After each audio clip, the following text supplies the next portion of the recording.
Welcome to Making Science Visible, a short training on why graphic communication matters in scientific dissemination. In research projects, a lot of effort goes into producing knowledge, methods, data, results, tools, publications, deliverables, and technical outputs. But producing knowledge is not the same as communicating it effectively. For research to create impact, people need to understand what has been done, why it matters, and how it can be used. That does not happen automatically. It depends on how clearly we structure the message, how well we adapt it to different audiences, and how effectively we use visual formats, such as slides, posters, roll-ups, diagrams, and social media. This training is not about turning every partner into a designer. It is about helping everyone recognize what makes communication clear, usable, and credible. We will look at audience, format, hierarchy, consistency, and accessibility. And the goal is simple: to make scientific communication less confusing, less overloaded, and more useful for the people it needs to reach. Let's start with the core idea. Good science does not communicate itself. In research projects, we often produce complex and valuable results, but value is not automatically visible to people outside the technical team. On the left, the information exists, but it is difficult to scan. The audience has to search for the main message, understand the process, and guess why it matters. On the right, the same idea is organized around a clearer path: collect, analyze, validate, apply. The content has not been made less scientific, it has been made easier to enter. That is the point of graphic communication. Not decoration, but translation. It helps scientific knowledge become understandable, trustworthy, memorable, and ultimately useful. In this training, we will focus on 3 practical goals. We will look at why visual communication matters in research projects, not as a cosmetic layer, but as a part of how results become understandable and useful. We will identify the most common problems that make scientific materials harder to read, scan, remember, or trust. And we will look at practical ways to improve the materials that projects produce every day, such as presentations, roll-ups, diagrams, and other dissemination outputs. One of the most common mistakes is to treat graphic communication as decoration, something added at the end to make a document, a slide, or a poster look nicer. But in scientific communication, design has a much more practical role. It affects how people read information, how quickly they understand it, and how confidently they interpret it. It structures information, so the audience knows where to look first, what the main message is, and which details are supporting the message, so it reduces effort. Research topics are often complex, but the way we present them should not make that complexity harder to enter. Good visual structure lowers the barrier without removing the scientific meaning. And it builds credibility. When a project communicates with clarity and consistency, the audience is more likely to feel that the information has been handled carefully and professionally. So the real question is not simply, does it look good? But it is, does it help the audience understand what matters? And on the topic of audiences, research projects rarely communicate with just one audience. The same result may need to be understood by a wide variety of audiences, such as researchers, industry partners, adopters, policymakers, citizens, reviewers, or future users of the technology. But these audiences do not all need the same thing. The scientific community may look for methods, evidence, and results, while industry and adopters may care more about applications, benefits, and feasibility. This does not mean changing the science depending on the audience, it means changing the entry point.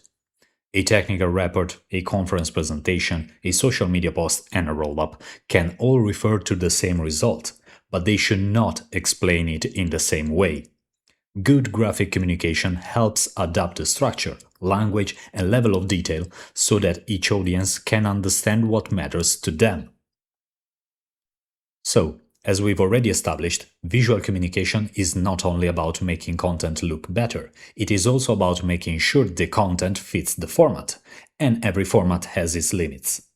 An A5 flyer, a roll-up, a conference poster are not interchangeable containers. They have different amounts of space, different reading distances, different viewing times, and different levels of attention from the audience.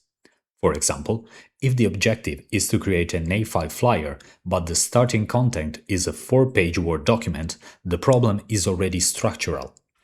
The designer can improve the layout, choose a better hierarchy, and make the result more readable, but there is no magic way to fit 4 pages of text into a small flyer while keeping it clear, attractive, and legible. And the same applies to roll-ups. A roll-up is usually seen from a distance, often while people are walking through a conference or event space. If the content requires close reading, long paragraphs, or detailed technical explanations, then it's not suitable for that format. This is why communication has to start with the constraints of the output. How much space do we have? From what distance will the people read it? How much time will they give it? What is the one thing they should understand first? And what can be moved elsewhere, such as a website, a QR code, or a follow-up conversation? Good design can organize content, create hierarchy, and make information easier to scan. But if the amount of content is unrealistic for the format, even the best design becomes damage control. The goal is not to fit more words into less space. It is to choose the right message for the space available. A useful distinction is the one between communication and dissemination. These words are often used together, but they do not mean exactly the same thing.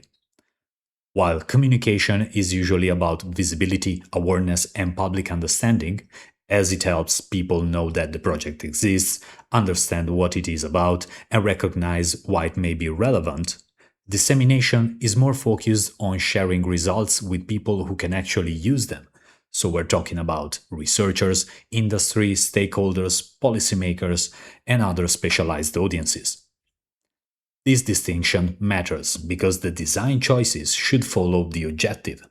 A social media post, a scientific paper, a fact sheet do not need the same level of detail, the same language, or the same visual structure. So before creating any material, we should ask ourselves, is this output meant to create awareness, explain a concept, support adoption, document a result, or guide a decision? Once the objective is clear, the design can do its job, organize the message in the most useful way for that specific purpose. So now, let's move on to our first real example. And this one works well, because it is realistic. It is not a completely broken poster. It has structure, it has sections, it uses diagrams, and the content is clearly based on real technical work. And that is exactly why it is useful for this training. The problem is not that everything is wrong, the problem is that several small communication issues add up and create friction.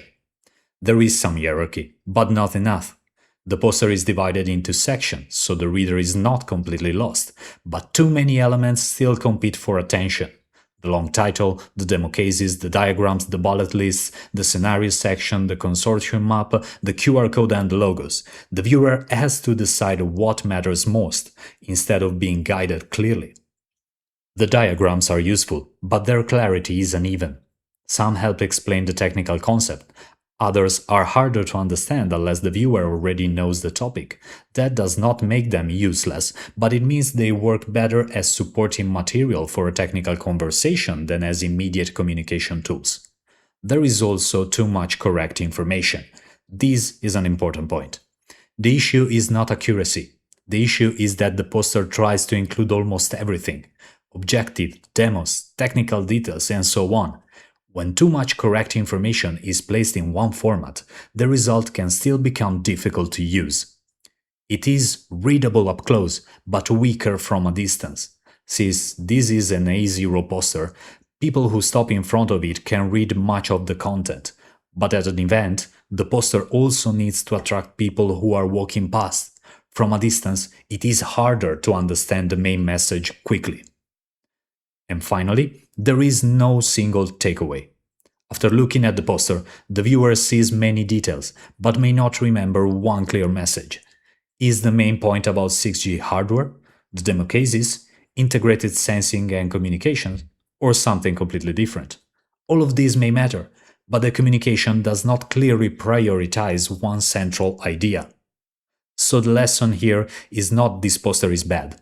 The lesson is that even solid technical content can become less effective when hierarchy, visual clarity, distance reading, and message prioritizations are not strong enough. The problem is not that the material is wrong, the problem is that it asks the audience to do too much work. And the best thing you can do to avoid having the audience make too much work is starting from them. So after seeing what creates friction, the first practical principle is simple: start from the audience. A common mistake in scientific communication is to start from the content. What do we want to say? That question matters, but it should not be the first one. The first question should be, who are we talking to? Are they scientific peers, policymakers, industry stakeholders, citizens, funders, or another group entirely? Then we need to ask what they already know. Are they experts in the topic, informed stakeholders, or people approaching it for the first time? Next, what do they need from this output? Evidence, context, implication, benefits, instructions, or next steps?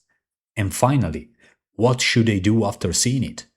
Understand the result, remember a key message, share it, contact the project, etc.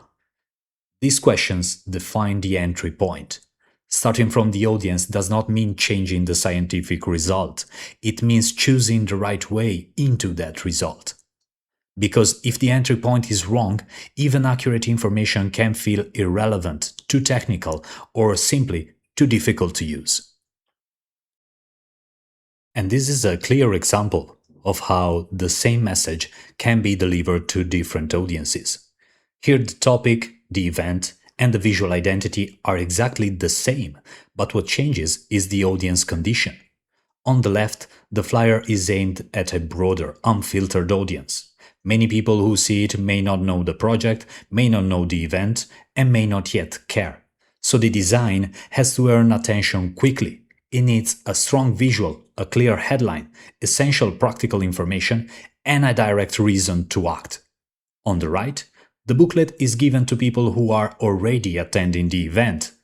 That means the audience is filtered. They have already shown interest, they are already in the room, and they are more willing to spend time with the content. Because of that, the booklet can carry more detail. It can include longer explanations, use cases, diagrams, and supporting information. It does not need to win attention in the same way, because attention has already been partly earned. This is why the same event can legitimately require two different design responses. The flyer opens the door, and the booklet continues the conversation. And so, once we start adapting communication to the audience, it is important to clarify what simplification actually means. Simplification does not mean making science weaker. It does not mean removing nuance, exaggerating results, or turning research into slogans. Good simplification means organizing complexity into layers. The first layer is the key message. What should the audience understand immediately? This is the entry point. It should be visible, clear, and easy to grasp without forcing people to decode the whole topic first. The second layer is the supporting context. Why does it matter? Where does it apply? And what problem does it address? This helps the audience understand the relevance of the message before moving into deeper detail. And then the third layer is the technical detail one. So here is where we showcase the methods, the data, limitations, diagrams, and evidence that some audience need in order to go deeper. This detail is still important, but it should not compete with the first thing people need to understand. This is where visual hierarchy becomes essential. It allows us to guide the reader through the content in the right order. First the main message, then the context, and then the depth. For audiences used to reading from left to right, and top to bottom, we can also use layout to support that path. The design should help the eye move through the information instead of forcing the viewer to decide where to start. So the goal is not to reduce scientific integrity, it is to reduce cognitive effort, make the topic easier to enter, not less true. This is what I believe to be one of the, if not the most important concept in good design. If everything is important, nothing is important. In this example, both slides use the same content. On the left, the information is not wrong, but everything has a similar visual weight. The headline, the explanation, the technology, the validation cases are all presented in a relatively flat way. This means the viewer has to work out the order by themselves. What should they read first? What is the main idea? What is supporting detail? What is the final takeaway? On the other hand, on the right, the same content has been given a clearer hierarchy. The main idea is dominant, human-centric augmentation for manufacturing workers. The short explanation comes next. Then the content is grouped into technology, real-time support, industrial validation, and expected impact. The expected impact is visually separated because it is one of the most important outcomes for external audiences. It deserves more emphasis than the technical details. The important point is that hierarchy does not change the content, it changes what the audience understands first. Good hierarchy gives information an order. It helps people enter the message, scan it faster, and remember what matters. Another key concept is that consistency builds recognition.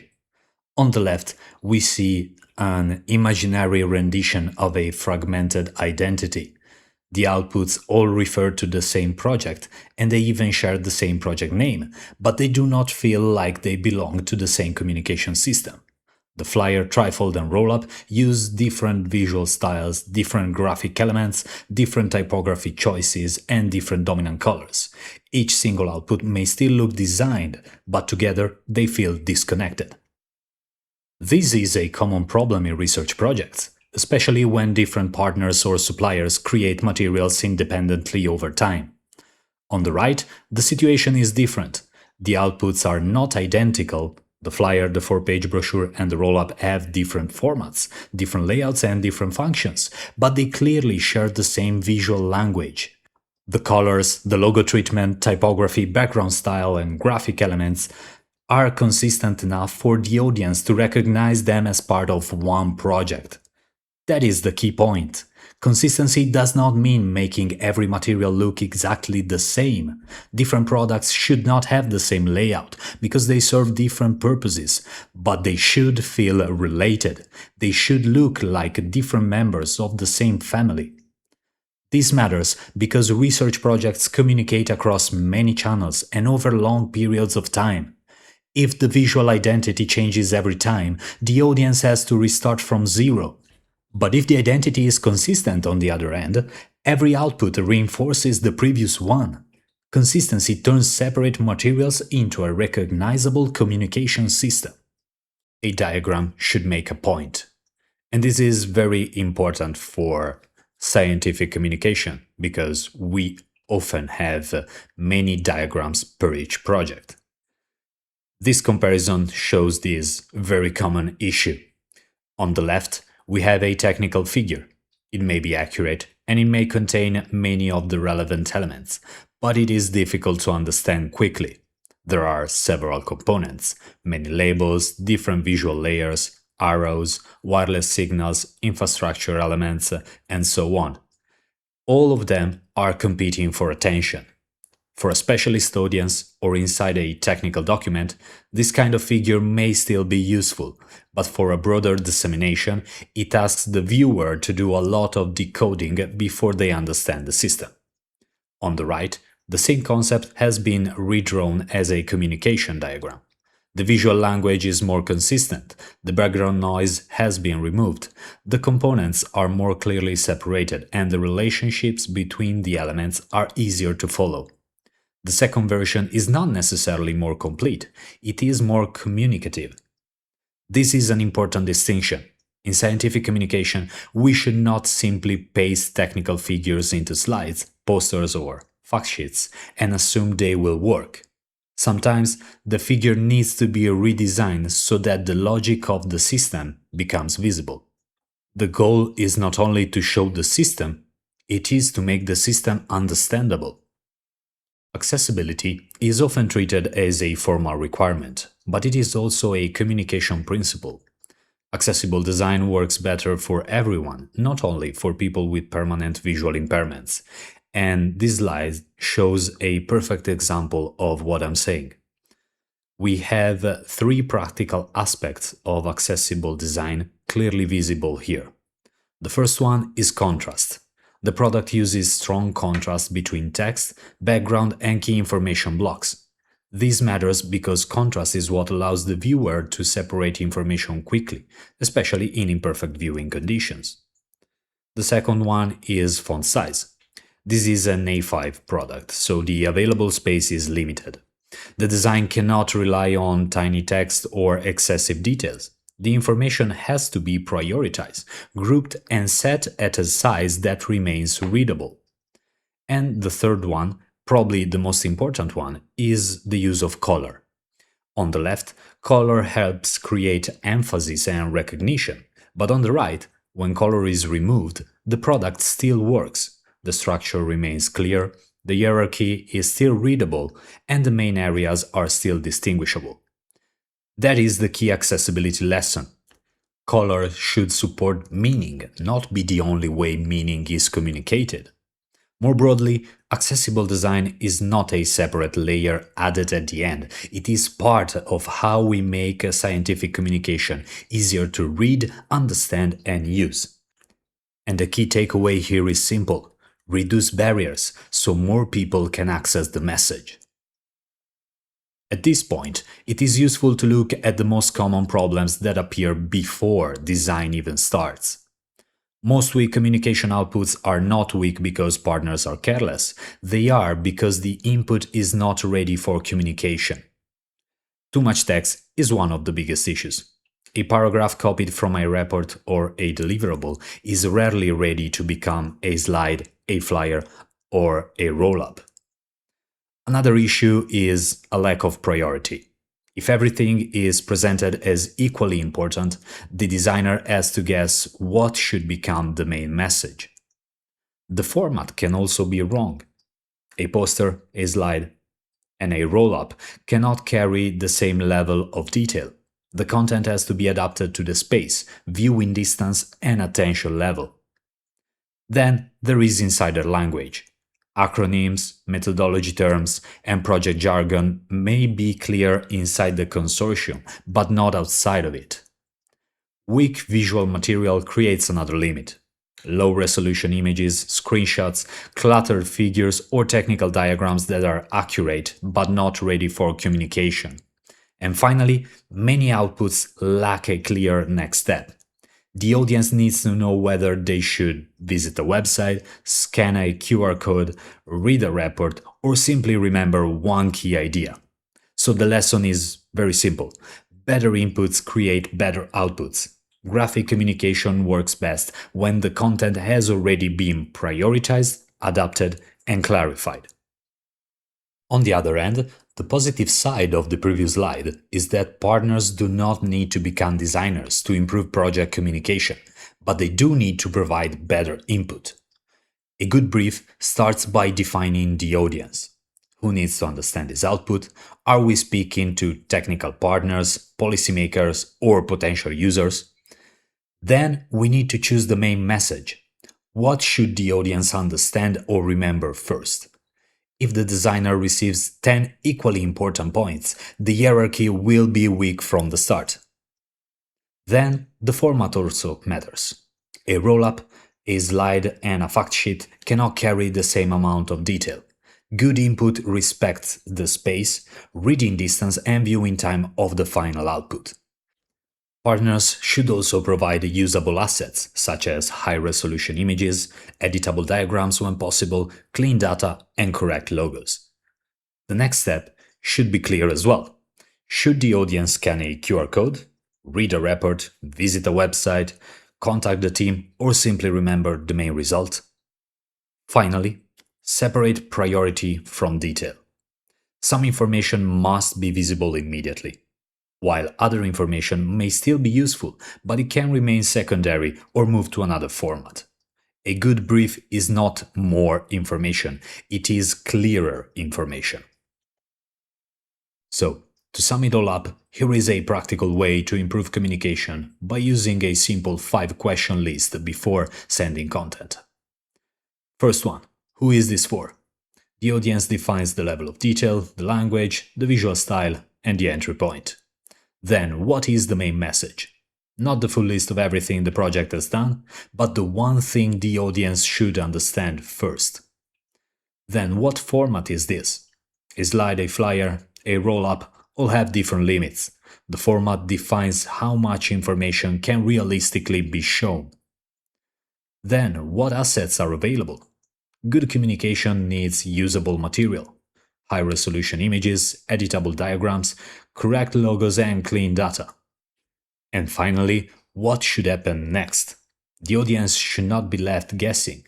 So, should they scan a QR code, register for an event, contact the team, or simply remember one key data? These 5 questions do not replace design work, but they make design work possible, as a clear brief turns content into communication. On the subject of format, once the message is clear, the format becomes one of the most important design constraints. Here, the visual identity is consistent, but each output has a different job because it is consumed in a different way. A social post is seen in a fast-moving feed. People may give it only a second or two before scrolling on, so it needs one clear message, immediate recognition, and very little detail. The goal is to stop attention and create a quick entry point. And then, if needed, we have the caption, where we can expand more on the message. In the center, we can see a 4-page brochure, and it is clearly different. It is held in the hand, read more slowly, and used as a reference. That means it can carry more information, but only if it is structured properly with sections, hierarchy, and a clear reading flow. And finally, we have a roll-up. And it is different once again. A roll-up is usually seen from a distance in a busy event space. People may notice it while walking past, so it needs a large message, strong branding, and very minimal detail. It should invite people closer, not try to behave like a report page. The key lesson here is that the same project message cannot simply be copied into every format, but the format decides how much the audience can realistically process. And talking about roll-ups, a distinction that is very important to make is that a roll-up is not a poster. This is one of the most important format-specific rules, because roll-ups are often treated as vertical posters, filled with paragraphs, diagrams, objectives, and too many competing messages. But a roll-up is usually seen in a busy environment, a conference hall, an event booth, or a networking area. People may notice it from a distance while walking past and only later decide whether to come closer. So the first job is recognize first. The project logo, visual identity, and headline need to work before anything else. If people cannot identify the project or understand the general theme quickly, the rest of the content will probably not be read. The second job of a roll-up is understand fast. A roll-up should communicate one clear message. In this example, the core idea is immediately visible, moving from resilience to anti-fragility. Third, keep details light. The supporting text gives enough content to explain the topic, but it does not try to carry the full methodology, all results, or a complete technical explanation. And fourth, make the next step obvious. If people want more, they need a clear path. Scan a QR code, visit a website, or start a conversation. This is the role of a roll-up. Attract attention, make the project recognizable, communicate one focused idea, and invite people to go deeper elsewhere. A roll-up should start a conversation, not replace one. Now, moving on to posters, which of course are different than roll-ups. A roll-up is mainly an attention and invitation tool, while a poster, especially in a conference or technical event setting, is more of a reading surface. People are more likely to stop, come closer, and spend time with it. This means that a poster can carry more information than a roll-up, but that does not mean it should become a wall of text. The first job is still to attract attention. The title and core topic should be visible from a few steps away, so people can quickly decide whether the poster is relevant to them. The second job is to guide the reading path. Once someone stops, they need to understand where to start, what to read next, and how the sections connect. In this example, the poster moves from the main promise to challenges to solutions, and finally to the community and contact point. Detail also has to be carried carefully. A poster can include more information, but that information still needs hierarchy, grouping, and breathing room. Finally, a poster should support action. It should help people know what to do next. Ask a question, scan a QR code, or speak with the team. So yes, a poster can carry detail, but it still needs a very clear story. And finally, let's talk a little bit about slides. To make slides work better, we can start with 4 simple rules. One idea per slide. A slide should not try to compress the whole explanation into one screen. If it contains background, methodology, results, etc., the audience has to read instead of listen. Then, support the speaker. In a presentation or in a recorded scenario like this one, the slide should guide attention towards the point being explained. It should not replace the explanation. The voiceover carries the detail. The slide helps the audience follow it. Then, make the takeaway visible. The audience should quickly understand what matters first, through the title, layout, hierarchy, and visual emphasis. If the main point is hidden in a paragraph or buried among several bullets, the slide is working against the explanation. And finally, keep text speakable. If a sentence is painful to read out loud, it is probably too much for the slide. That does not mean the detail is useless, it simply means it may belong somewhere else, such as speaker notes, a report, or a follow-up link. The key idea is that slides are not meant to contain everything. They are meant to support understanding while someone explains the content. To close the training, here is a simple checklist to use before publishing, sending, or approving any communication output. First, audience. Is it clear who this material is for? A scientific peer, a policymaker, a citizen, and a project officer do not all need the same entry point. Second, message. Is there one thing the audience should understand first? If the main message is not clear, the design will struggle to create clarity. Third, format. Does the content fit the space, the reading distance, and the viewing time? A social post, a brochure, and a roll-up cannot carry the same amount of detail. Fourth, hierarchy. Does the eye know where to start? The most important information should have the strongest visual weight, while supporting details should remain secondary. Fifth, consistency. Does the material feel like part of the same project as the website, the social media profiles, and all of the other outputs?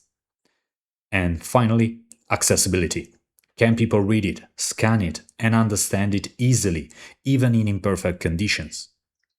None of these checks are decorative. They are what makes scientific communication usable, as good communication is not decoration, it is clarity made visible. This is the idea I would like to leave you with. Communication is part of impact. In research projects, impact does not happen only because good work has been done. Results need to be seen, understood, trusted, remembered, and used by the right audiences. Good communication helps research become visible. It makes the work easier to find, recognize, and connect with. It helps research become understandable by giving complex information a clear structure and a useful entry point. It helps research become credible because coherent, well-designed materials make the project feel more reliable, professional, and serious. And it helps research become usable because people can more easily understand what the result means, why it matters, and what they can do with it. You may also have noticed that this presentation uses a very simple visual language. No complex effects, no advanced filters, no complicated visual tricks. That choice is intentional. The point is to show that clear and effective communication does not depend on sophisticated graphic effects. It depends on hierarchy, spacing, contrast, consistency, readable typography, and a clear relationship between the message, the audience, and the format. More advanced visual design can be useful, of course, but it should support clarity, not compensate for the lack of it. If the structure is weak, decoration will not save the message. If the structure is strong, even a simple design can communicate effectively. So when we design a graphic product, we are not just decorating the project, we are helping the research travel further. Impact starts when people understand why the work matters. So, thank you for following this training. I hope it has made one idea clear. Good scientific communication is about making research easier to understand, easier to trust, and easier to use. And of course, when a project needs support turning complex content into clear and effective communication materials, AUSTRALO is available to help. So thank you again for your time, and I hope this training helps you approach future communication materials with more confidence, more clarity, and a stronger sense of what good graphic communication can do for research impact.